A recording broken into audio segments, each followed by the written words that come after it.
Olá, está começando o Jornal da Câmara. A partir desta segunda-feira, tem início a transição dos cargos dos conselheiros tutelares eleitos em outubro. Guarulhos tem 6 conselhos tutelares, localizados nos bairros Bom Sucesso, Centro, Pimentas, São João, Cumbica e Taboão. Em cada região, foram eleitos 5 candidatos, que tomarão posse no dia 10 de janeiro. E agora, vamos aos destaques desta edição. Câmara Municipal estima orçamento de quase 133 milhões de reais para 2020. Controladoria Geral do município encerra a série de 26 audiências públicas da Lei Orçamentária Anual. É o que você acompanha a partir de agora.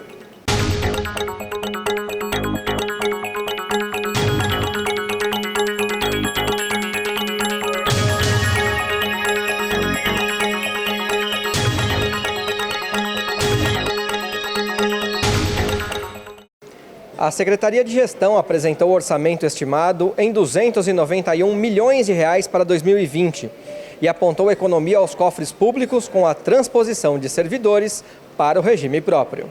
Responsável por processar a folha de pagamento da Prefeitura e fazer o atendimento ao munícipe nas unidades do Fácil, a Secretaria de Gestão prevê gastar 204 milhões de reais com um quadro de 850 funcionários. O secretário de Gestão, Adam Akihiro Kubo, apontou que a migração dos servidores do regime seletista para o estatutário gerou economia de cerca de 50 milhões anuais aos cofres públicos. É importante divulgar essa informação quanto no que diz respeito ao regime próprio.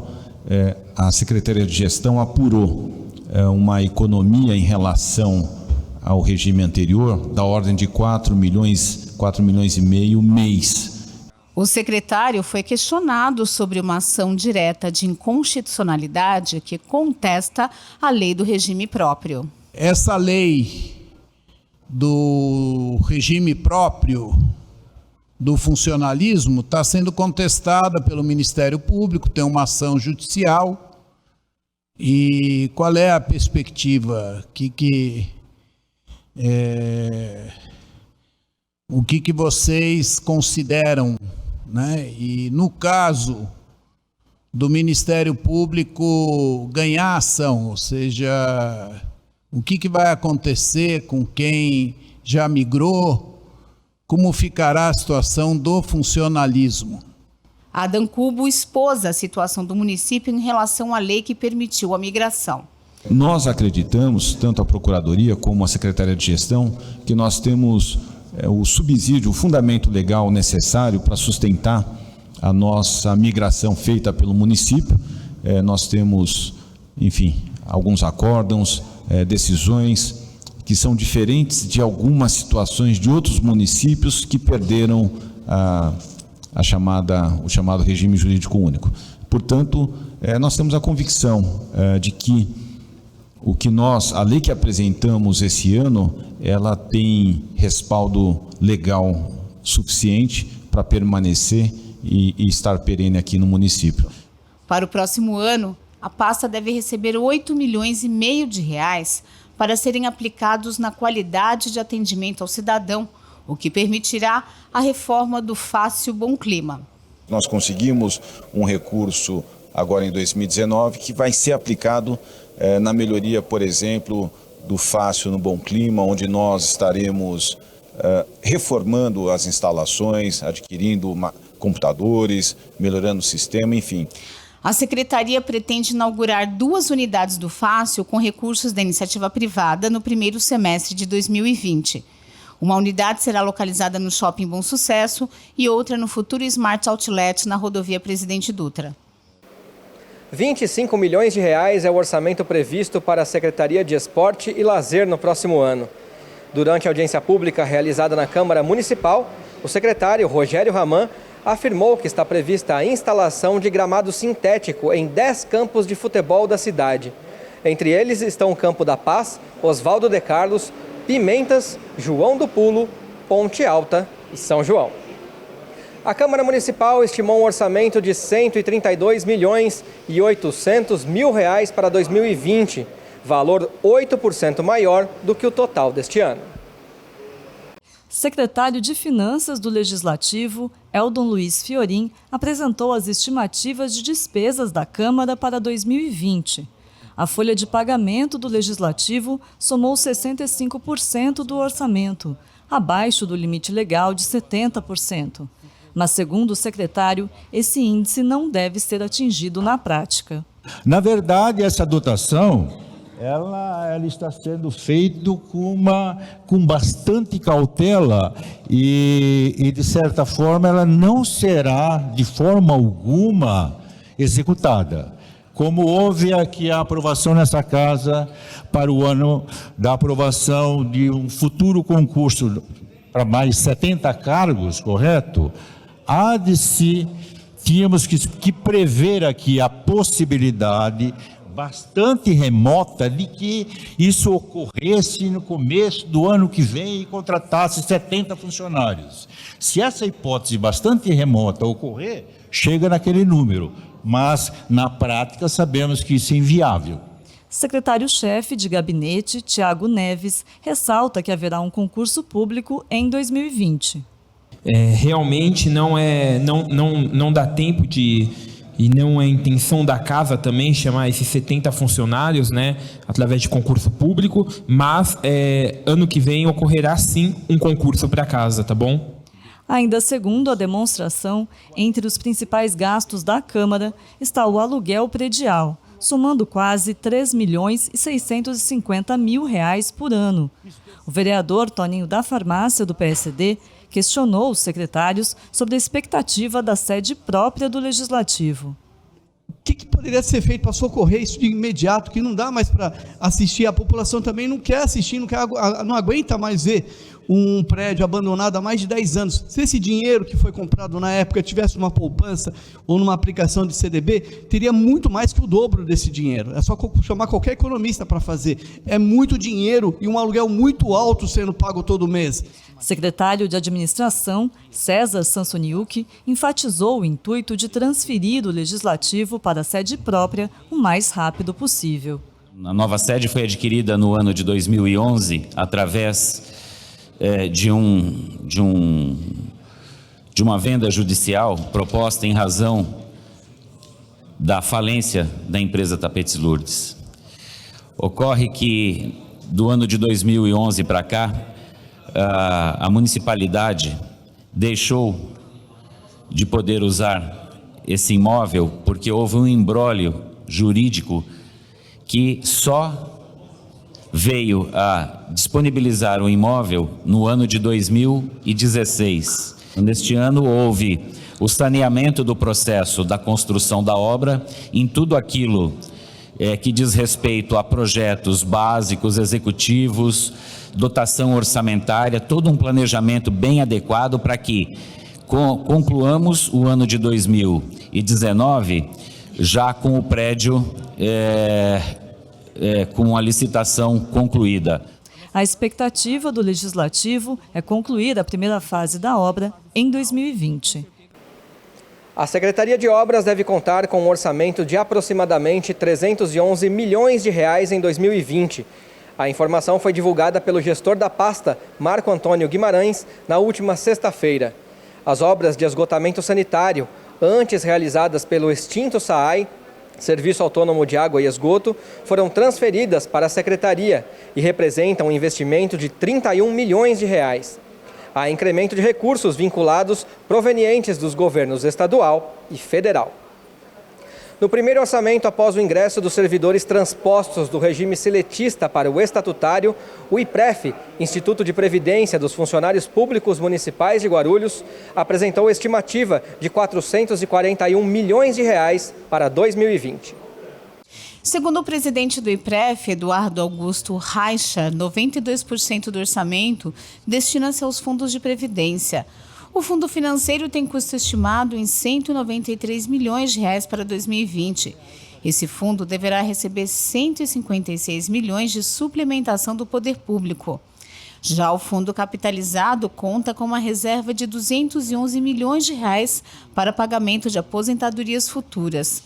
O presidente do IPREF explicou ao Jornal da Câmara como funciona o fundo capitalizado, que incorporou as contribuições dos servidores transpostos. O capitalizado, de uma maneira muito superficial, né, é o plano mais sustentável, é aquele de longo prazo, é aquele em que o servidor contribui durante a vida para conseguir pagar a sua aposentadoria no futuro. Todos os servidores que se tornaram estatutários no início desse ano, eles foram para o plano capitalizado, então a gente tem uma estimativa de investimento na faixa de 211 milhões, se não me engano. Então são 211 milhões por ano que são investidos através no mercado financeiro, através de um comitê de investimento apto para isso, em que busca rentabilizar esse valor ao longo dos anos para que consiga pagar a aposentadoria. O gestor também tranquilizou os servidores que migraram para o regime estatutário quanto à ação do Ministério Público questionando a transposição para o regime próprio. A gente obedeceu todas as normativas da Secretaria da Previdência, todos os preceitos constitucionais. Guarulhos se tornou uma referência em questão de previdência complementar, sendo um dos entes mais representativos, já adotando inclusive obrigações que a reforma da Previdência, que a emenda 103, trouxe para os municípios agora, a gente já trouxe no início desse ano. Então, assim, eu acho que os servidores podem ficar tranquilos, a administração vai buscar mostrar essa regularidade, vai buscar, na realidade, evidenciar que essa transposição, que essa vinda desses servidores para o regime estatutário, ela é boa para o servidor e ela é boa para o município. A Controladoria Geral do Município encerrou a série de 26 audiências públicas da Lei Orçamentária Anual para 2020, realizadas no plenário da Câmara Municipal na semana passada. A verba prevista para a Controladoria durante o próximo ano é de R$ 3.700.000.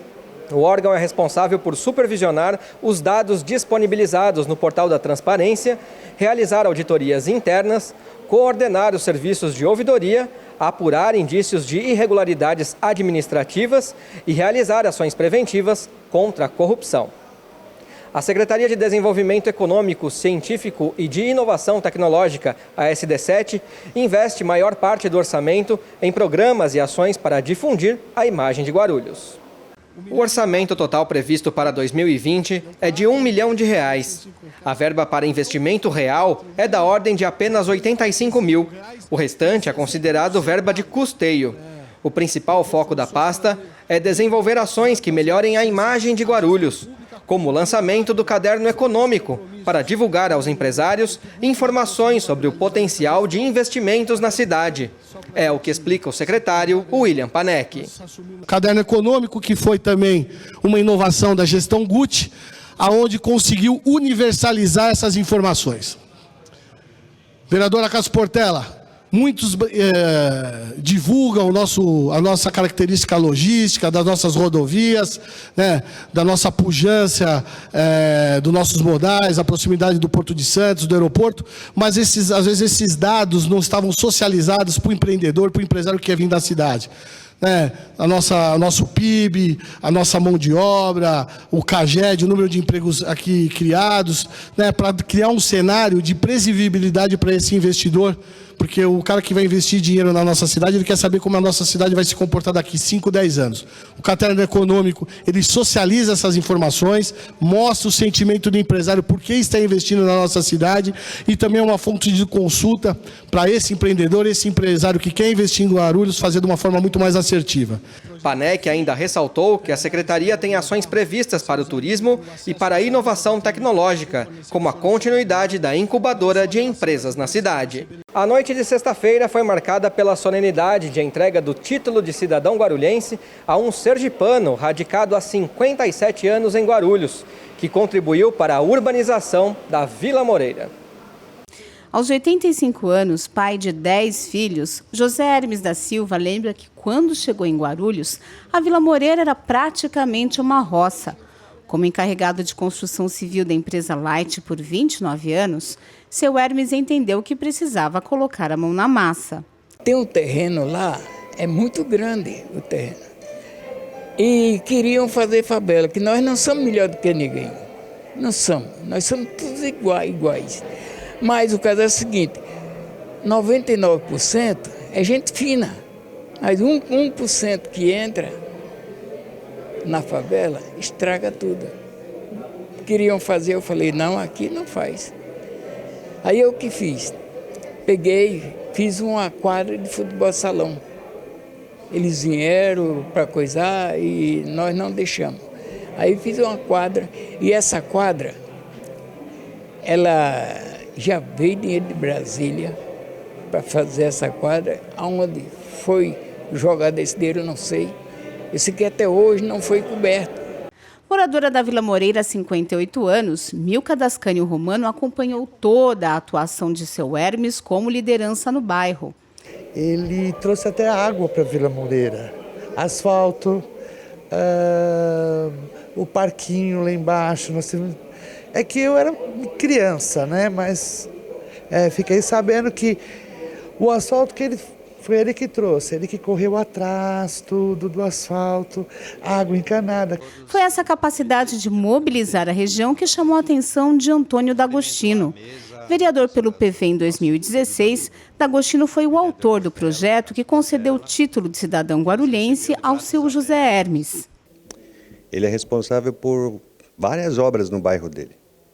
Correu atrás, lutou para que elas acontecessem, né? Canalização de córrego, asfaltamento de vias que não existiam na época. José Hermes recebeu o título das mãos de D'Agostino e do vereador Acácio Portela do PP, que presidiu a solenidade. Além do autor do projeto, as homenagens na tribuna foram feitas pela filha Vanessa Antônia da Silva, pelos amigos e representantes da grande loja maçônica do estado de São Paulo, da Associação Okinawa Kenjin do Brasil e do Rotary Club. O evento também contou com a participação de familiares, amigos e vizinhos. E o Jornal da Câmara de hoje fica por aqui, mas você pode acompanhar as informações do Poder Legislativo de Guarulhos pelo nosso site e pelas redes sociais da Câmara. Muito obrigado pela sua companhia, pela sua audiência e voltamos então na próxima quarta-feira com mais uma edição inédita. Até lá!